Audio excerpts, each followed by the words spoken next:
My name is Claire Monroe. I am 28 years old, and yesterday I became a millionaire. It sounds like the kind of line you'd expect from someone bragging about luck or success, but I am not bragging. I'm still trying to process it. The wealth came suddenly in the worst possible way after my aunt, the only person who truly raised me, passed away. I was still holding the weight of her absence when another shock entered the room, one that made my chest tighten as if the air had been ripped away. We were gathered in the quiet office of her attorney, the scent of leather and old books pressing down like a reminder of seriousness. I was numb, fingers cold, around the tissue I kept wringing when the door opened. Two figures stepped in, faces I hadn't seen in 15 years, faces I once tried to erase from memory but never could. My parents.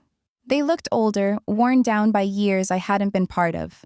My father's hair had thinned, my mother's shoulders stooped. For a moment, my brain flickered with confusion, almost pity, until the words left their mouths. They didn't say, "We're sorry," or "We missed you." Instead, they smiled like strangers and said, "We're here to help manage what you've inherited."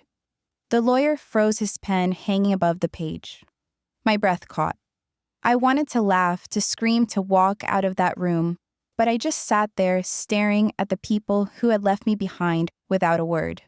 After 15 years of silent abandonment and nights wondering why I wasn't enough, they returned only because there was money on the table. That was the moment I realized this story was not about an inheritance. It was about confrontation, about boundaries, about what family really means. And I knew I would have to decide right there whether to let them back into my life or to shut the door they had opened far too late. I don't often talk about my childhood. Whenever people at work share warm stories about their parents teaching them to ride a bike or cooking together during the holidays, I usually smile politely and keep quiet. My memories don't fit into those conversations, not in the way people expect. My story starts with absence, with silence that grew like mold in the corners of my life. My earliest years were filled with instability. My father was the kind of man who could charm a bartender and lose his paycheck in the same night. He gambled away money we didn't have, and when he came home late, his voice was either too loud or too quiet depending on how much he had lost. My mother, once a gentle woman who loved books, had sunk into a fog of depression. She drifted from room to room, sometimes not speaking to me for days, her eyes fixed on something far away that I could never see. I was 10 when I first realized other families were different. A friend from school invited me over for dinner, and her parents asked me questions about my day, about what I liked in class. They listened. It stunned me. When I went home that evening, my father was gone, probably at the card tables, and my mother was lying on the couch with the television flickering across her face. The contrast hit me so hard, I cried myself to sleep. By the time I turned 13, the cracks had split wide open. I remember one gray November morning, the kind where the sky feels like wet cement pressing down. I came downstairs to find a single note on the kitchen table. The paper was lined from a spiral notebook, the handwriting rushed and uneven. "We can't do this anymore. You'll be better off without us." That was it. No explanation, no goodbye, no forwarding address. My parents had vanished from my life in less time than it takes to brew a pot of coffee. I stood there, holding that flimsy piece of paper, my hand shaking so violently I thought I'd rip it apart. The house was quiet, too quiet, and for the first time, I realized I was completely alone. Neighbors checked in for a few days, bringing casseroles and awkward sympathy, but no one knew what to do with a girl whose parents had simply walked away. That's when my Aunt Margaret arrived. She was my mother's older sister, though they hadn't spoken much in years. Unlike my parents, she carried herself with authority. She ran a chain of coffee shops in Chicago, wore tailored blazers even on weekends, and had the kind of presence that made you sit up straighter. When she walked through our door, she didn't cry or pity me. She looked around the house at the unpaid bills stacked on the counter, the empty cupboards, and then she looked directly at me. "You're coming with me," she said, simply. And just like that, my life shifted course. Moving into Margaret's world was like stepping into another universe. She lived in a brick townhouse with shelves of neatly labeled binders and a calendar that mapped out every hour of her week. For the first time, I had rules, curfews, chores, expectations. At first, I hated it. I had been living in chaos and structure felt like a prison. But gradually, I realized that her rules were not about control. They were about care. She woke me up for school-packed lunches with little sticky notes that said, "Do your best today," and sat across from me at the dinner table every night asking about my classes. One evening, a few months after I moved in, I broke down while trying to solve a math problem. I slammed my pencil down, tears streaming, convinced I was stupid and doomed to fail. Margaret took the paper from me, glanced at the numbers, and calmly said, "You're not stupid, Claire. You're stubborn. There's a difference. Stubbornness, when aimed right, will get you further than you think." That sentence became a mantra for me, one I carried all the way through college and into my career. Still, the wound of abandonment never fully closed. At night, when the house was quiet and the city lights flickered through the blinds, I would imagine my parents somewhere out there, maybe laughing together, maybe fighting, but certainly not thinking about me. I wrestled with questions I couldn't answer. Was I not lovable enough? Did they hate me? Or worse, did they simply forget me? Those thoughts carved deep scars even as Margaret tried to fill the void. Over the years, she became more than an aunt. She became my anchor, my teacher, my safe place. She pushed me to apply for college scholarships, sat through my high school graduation, cheering louder than anyone else, and helped me move into my dorm with color-coded boxes. When I landed my first job in marketing, she surprised me with a watch engraved on the back with the words, "Proud of you, always." I wore it every day until the strap frayed. Looking back now, I can see how carefully she prepared me not just for independence, but for the day she would no longer be there. She never spoiled me, never handed me easy answers. Instead, she built me into someone who could stand on her own. And yet, no matter how strong I became, there was always that shadow, that echo of the kitchen note left behind all those years ago. I thought I had buried it. I thought I had learned to live without them. But I was wrong. Because the moment they walked into that lawyer's office after 15 years, the wound ripped open again, raw, and bleeding as if no time had passed at all. The first time we sat down together after all those years, it wasn't in some warm kitchen or a family living room. It was at a restaurant in downtown Chicago, one of those places with low lighting and waiters who glide in silence, carrying plates that look more like art than food. My parents had suggested it. They said they wanted to catch up. I didn't believe them, but against my better judgment, I agreed. I arrived early, nerves pulling at me like strings. I chose a corner table where I could see the entrance and tried to steady my breathing. When they walked in, I recognized them instantly, though time had carved new lines into their faces. My father still had that confident swagger, the kind that used to fool people into trusting him. My mother looked smaller than I remembered, but her eyes darted around the room in the same restless way. "Claire," my mother said, sliding into the seat across from me.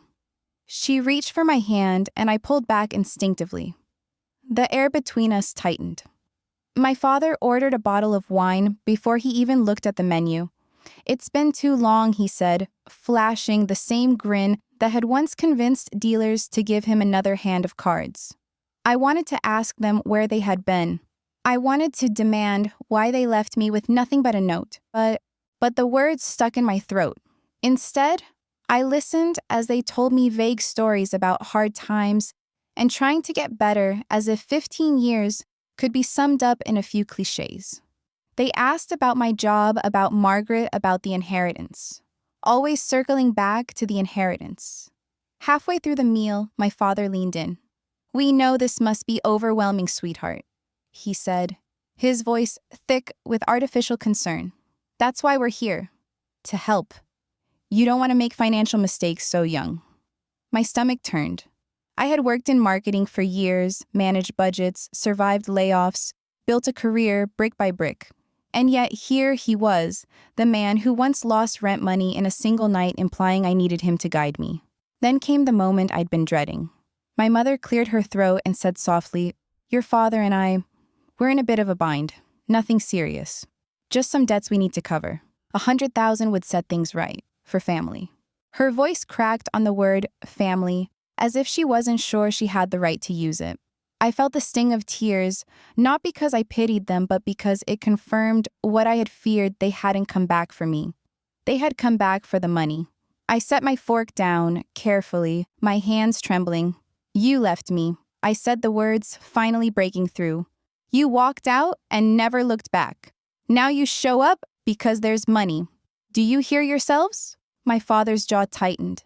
"We did what we had to do," he snapped, then quickly softened his tone. "But we're here now. Isn't that what matters?" The waiter arrived with dessert menus, oblivious to the storm at our table. I waved him away. My appetite had vanished. I don't remember much of what was said after that. I know my father kept talking, spinning promises, about paying them back, about rebuilding trust. I know my mother dabbed at her eyes with a napkin, though I couldn't tell if the tears were real. And I know that by the time the check came, my decision was made. As I walked out into the night air, the city buzzing around me, I felt a mix of anger and grief pressing down on my chest. They hadn't asked about my childhood, about the birthdays they missed, about the nights I cried myself to sleep. They hadn't even asked what Margaret's last words were. All they saw was a bank account, a door they thought they could push open with guilt and obligation. I stood on the sidewalk watching their figures fade into the glow of the restaurant and realized something important. They weren't really back. They had never truly returned. They were still the same people who had left me behind. And I, for the first time, had the power to decide what that meant. That dinner was the spark. It wasn't the explosion yet that would come later in the lawyer's office. But it was enough to show me that blood ties don't erase the past and they don't guarantee loyalty. It was enough to prepare me for the fight I didn't know was waiting just around the corner. A week after that dinner, I found myself back in the office of Daniel Ross, my aunt's attorney. The same room where my parents had first reappeared, the same polished mahogany table that felt like a stage for whatever drama was unfolding. The city hummed outside the tall windows, but inside it was so quiet I could hear the scratch of Daniel's pen as he shuffled documents. I sat rigid, my palms damp against the armrests. I hadn't told my parents we were meeting that morning. They had already called me 3 times since the dinner, each time circling back to their request. But Daniel had asked me to come in alone. He said there were things I needed to know. When he finally spoke, his voice was calm, steady, as if he'd rehearsed it. "Claire, before your aunt passed, she took careful steps to make sure her wishes would be honored. She anticipated complications." My chest tightened. "You mean my parents?" He gave a small nod, sliding a thick folder across the table. I hesitated before opening it, afraid of what I might see. Inside were pages of correspondence receipts, even handwritten notes. At first, the words blurred together, but then I caught phrases that made my stomach churn. Loan request, threat of lawsuit, demanded money for silence. I looked up sharply. They tried to blackmail her. Daniel's expression was grave. More than once. Over the years, they reached out demanding money sometimes under the guise of helping you. Your aunt never told you because she didn't want you burdened, but she documented everything. She wanted to make sure that if they resurfaced, you would have proof of their intentions. The room tilted slightly, as if the ground beneath me had shifted. It was one thing to suspect my parents cared more about money than me, but it was another to see it in black and white. Daniel cleared his throat and slid another document toward me. This one looked different, official, stamped with the seal of the court. My eyes scanned the bold heading, Adoption Decree. For a moment, I couldn't breathe. She adopted me. "Yes," Daniel said softly, "when you were 16. Legally, Margaret Hale became your mother. She wanted you to have every protection, every right. She never flaunted it because she didn't want you to feel like you were losing something. But in the eyes of the law, she was your parent, and that cannot be contested." Tears blurred my vision. I remembered the way she always signed cards as Aunt Margaret even when she'd tucked me in at night like a mother would. I thought it was her way of respecting boundaries, but now I realized it had been her way of letting me choose what to call her. She had given me more than a home. She had given me permanence. Daniel wasn't finished. He tapped the last page in the folder. Your aunt also included a no contest clause in her will. If anyone challenges the terms, the entire estate goes to charity. Not a single dollar would pass to them. She did this to protect you, Claire. To give you peace of mind. I sat there in silence, the weight of her foresight pressing against me. My parents had walked back into my life with greedy smiles, but Margaret had seen them coming long before I did. She had built a fortress around me brick by brick, even from beyond the grave. A knock at the door broke the moment. The receptionist poked her head in. "They're here," she whispered. My heart lurched. My parents stepped into the room, their faces arranged in masks of polite expectation. My father glanced at the folder in front of me, suspicion flickering in his eyes. "What's all this?" he asked, trying to sound casual. Daniel's voice was firm, professional. "Mr. and Mrs. Monroe, we've reviewed the terms of the estate. Let me be clear, you have no legal claim. Your daughter is the sole heir, and any attempt to contest will result in forfeiture of everything to charity. Furthermore, we have extensive documentation of your past attempts to solicit money. I strongly advise you to respect these boundaries." My mother's face crumpled. My father's jaw tightened. For once they had no script, no clever line to throw back. They looked at me, perhaps expecting me to intervene to soften the blow, but I didn't. I closed the folder, gently slid it back to Daniel, and stood. My legs felt shaky, but my voice was steady. "I think this meeting is over." Their eyes followed me as I walked out, but I didn't look back. For the first time in my life, I wasn't the abandoned child waiting for answers. I was the one leaving, and the power of that choice settled into me like armor. I thought the meeting at Daniel's office would be the end of it. I thought they would take the warning, accept defeat, and disappear the way they once had. But I underestimated them. A few nights later, as I returned home from work, I found them waiting on the steps of my townhouse. The sight stopped me cold. My father leaned against the railing like he owned the place, while my mother sat hunched on the stairs, her eyes darting up when she saw me. I gripped my keys tighter, my pulse pounding in my ears. "What are you doing here?" I demanded, my voice sharper than I intended. My father straightened, spreading his arms as though welcoming me. "We just wanted to talk, sweetheart. Face to face. No lawyers?" "There's nothing left to talk about," I said, unlocking the door. But before I could step inside, my mother reached out, clutching the hem of my coat. "Claire, please," she whispered. "You don't understand how desperate we are. We gave you life. Doesn't that mean something?" Her words sliced through me. For years, I had imagined what they might say if we ever crossed paths again. Apologies, explanations, maybe even tears. But now, hearing her cling to biology as currency, I felt only anger. "You gave me life," I said, pulling free, "and then you abandoned it. Margaret gave me everything else. She was the one who stayed." My father's face darkened. "You think you're better than us now? With your fancy house and your money, you owe us." The old fear stirred the memory of his booming voice, of slamming doors and broken promises. But this time, I didn't flinch. I pulled out my phone, my thumb hovering over the screen. "Leave now, or I'm calling the police." For a moment, no one moved. My mother's lips trembled as though she wanted to say more, but my father yanked her arm, muttering curses under his breath. They retreated down the street, shadows swallowed by the city lights. I stood in the doorway long after they disappeared, my body shaking from the confrontation. Yet beneath the trembling was a strange calm, a certainty that I had closed a door that would never open again. A week later, when the house finally felt quiet again, I opened a drawer in Margaret's desk and found an envelope with my name on it. The handwriting was unmistakable, sharp strokes, confident lines. My hands trembled as I unfolded the letter. "Claire," it began, "I never wanted you to doubt who you were to me.